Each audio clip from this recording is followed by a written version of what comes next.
Again, I'm trying to make a point because I keep telling myself I need to talk about this more, and I don't necessarily talk about it as much. So we're going to make sure we talk about it now. So let's go ahead and talk about what's going on with CCM. If you guys don't know what CCM is, it is Christian contemporary music. It's where all your quote unquote Christian music comes from. It's an industry that's run by the same secular boys. I think there's 7 companies. I know Vin's in the chat. He knows. I think it's 7 that run the entire music industry, including the CCM industry. And it's a radioactive minefield that you have to check on all the artists that are out there right now. And as we know, Satan is the master in music. Remember, he was the worship angel, and I don't think us as Christians we respect that threat enough. We have to learn to respect the enemy. We tend to make fun of the enemy and understand that our God is bigger and he can't do anything without that. But we still need to respect the threat that the enemy has against us. And he was the worship angel. He knows music inside and out. He is the master at that. And you don't think that he's not going to use that to his advantage, even when it comes to the Christian stuff. I warn about this a lot because I think it's key. When we see these CCM artists water down their lyrics, sound exactly like the world, and associate with people and organizations that don't align with God, we should absolutely mark and avoid them. This is an area where I believe throw the baby out with the bathwater should play a part.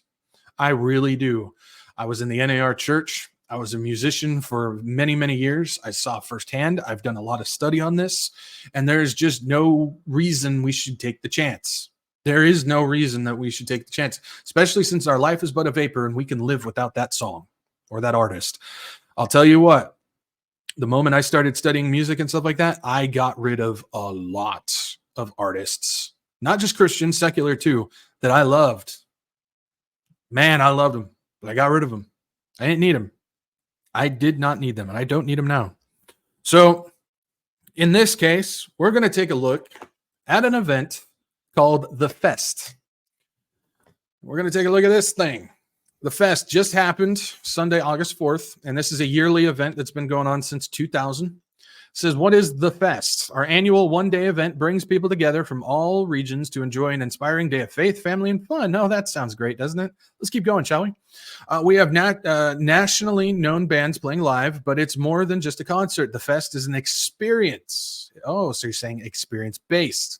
That's another thing that I've talked about that's forming the one world religion, is basing it off of experience.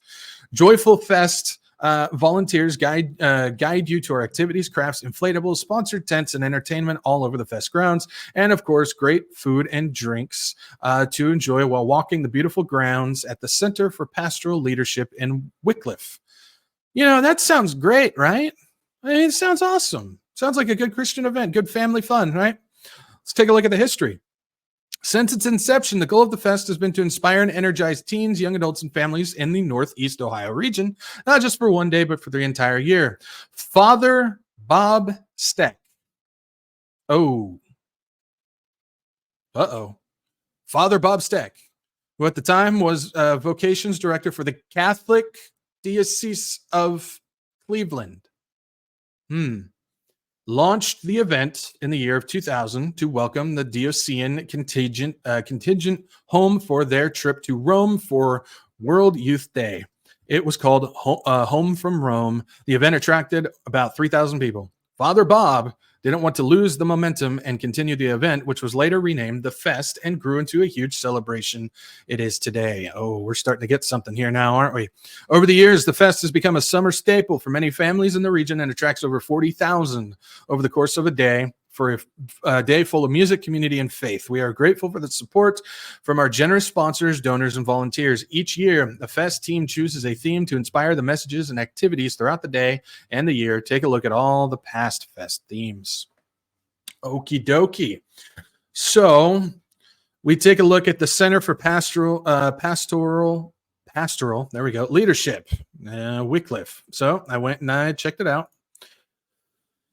St. Mary Seminary and Graduate School of Theology, providing advanced theological education. Our mission, priestly formation and theological education. It's about training up priests and nuns. And we can also take a look here. They're connected to Borromeo Seminary. That's probably not how you pronounce that, but it's close enough. Cleveland. Mission and purpose, Borromeo Worcestershire sauce seminary. The college seminary in the Diocese of Cleveland is a community in which men discern the call to and are formed for diocesan priesthood or religious life through the integration of human, spiritual, intellectual, and pastoral formation. Oh boy. Okay, so the fest, run by Catholics. It's a Catholic event.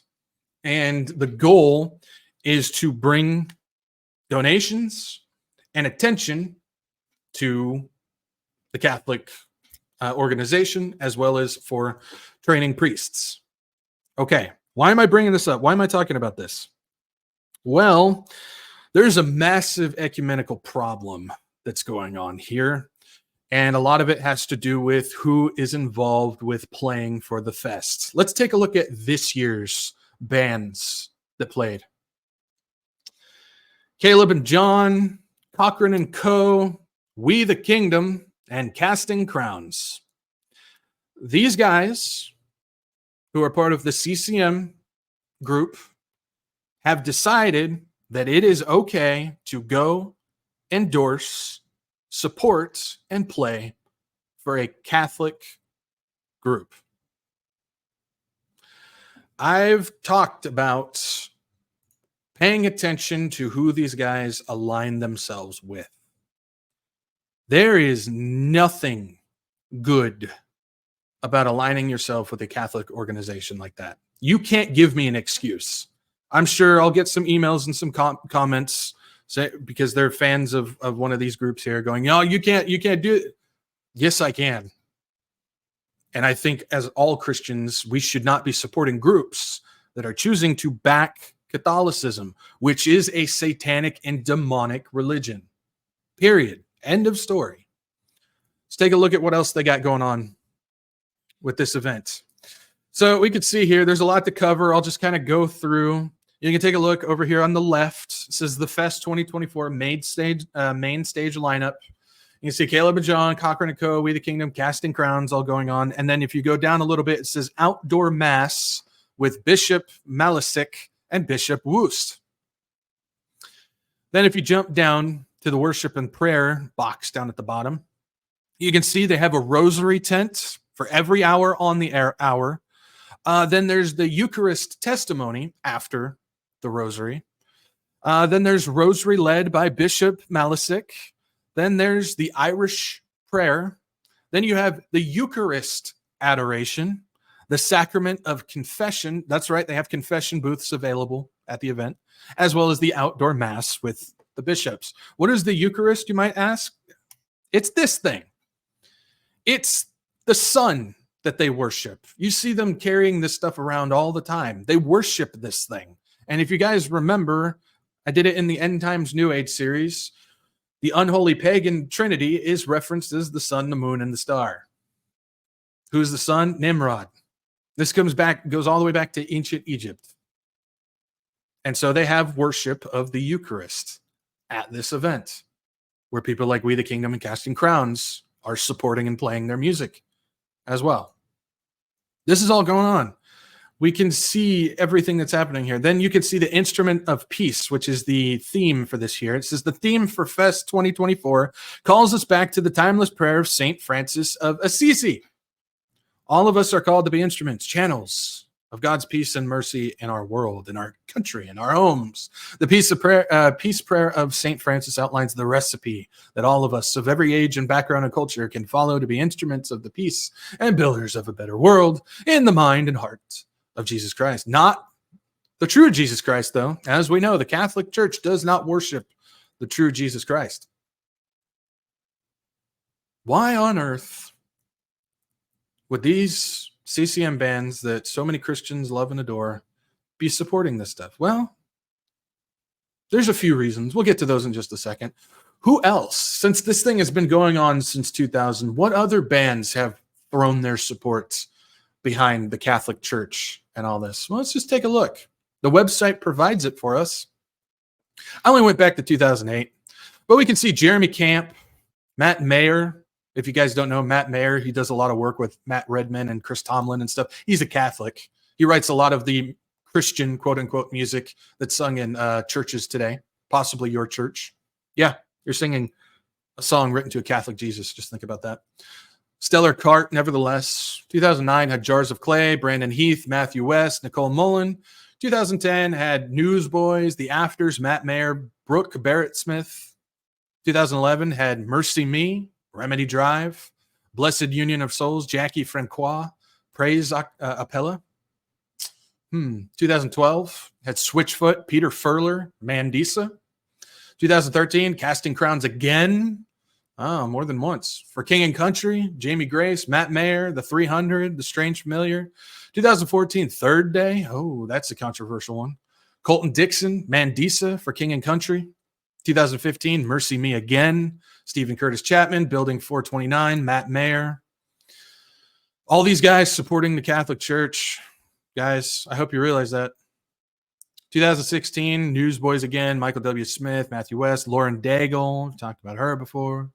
2017, King and Country, Crowder, Matt Mayer, Laura's Story. We've talked about all these guys. 2018, We Are Messengers, Mandisa again. Hey, there's Big Daddy Weave, Toby Mac, of course.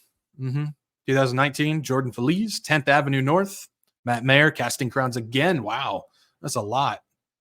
2020, Casting Crowns for King and Country, Matthew West, Danny Goki, I've talked about him, Matt Mayer, Building 429, Colton Dixon, Jordan Feliz, We Are Messengers. 2021, We Are Messengers, Torrin Wells, Danny Goki again, for King and Country again. Man, a lot of support from these bands here. 2022, Rhett Walker, Micah Taylor, Phil Wickham, We the Kingdom, Crowder again. 2023, last year, Chris Tomlin, Jeremy Camp again, Big Daddy Weave, Katie Nicole. Wow. I've talked about a lot of these guys already. Newsboys, I've talked about how their goal is not to spread the gospel, but it's actually to pack arenas and have fun. I've talked about that before. You know, Lauren Daigle, she's a fan of how God and the Holy Spirit's represented as female, and she doesn't want to be recognized as a Christian artist anymore and all that type of stuff. Crowder, I've talked about how he deconstructed his faith, supports the gay agenda. Matt Mayer, who's a Catholic, of course. Toby Mac, who's all wrapped up in Illuminati symbolism. He's got albums with one eye on there, as well as a song written about the Illuminati. Bandisa's all wrapped up in Maverick City Music and Toby Mac and Bethel and all that type of stuff. Casting Crowns, I've talked about how they have the As Above, So Below tree on one of their albums. Switchfoot, half of those guys have come out and said, we ditched Christianity. We never were Christians to begin with. I mean, you just keep going down this list. You just keep going down. Phil Wickham, I've talked about him. He's all wrapped up in the Bethel group in Maverick City Music. And he even admitted on a podcast, he said, no, I don't even write my own music.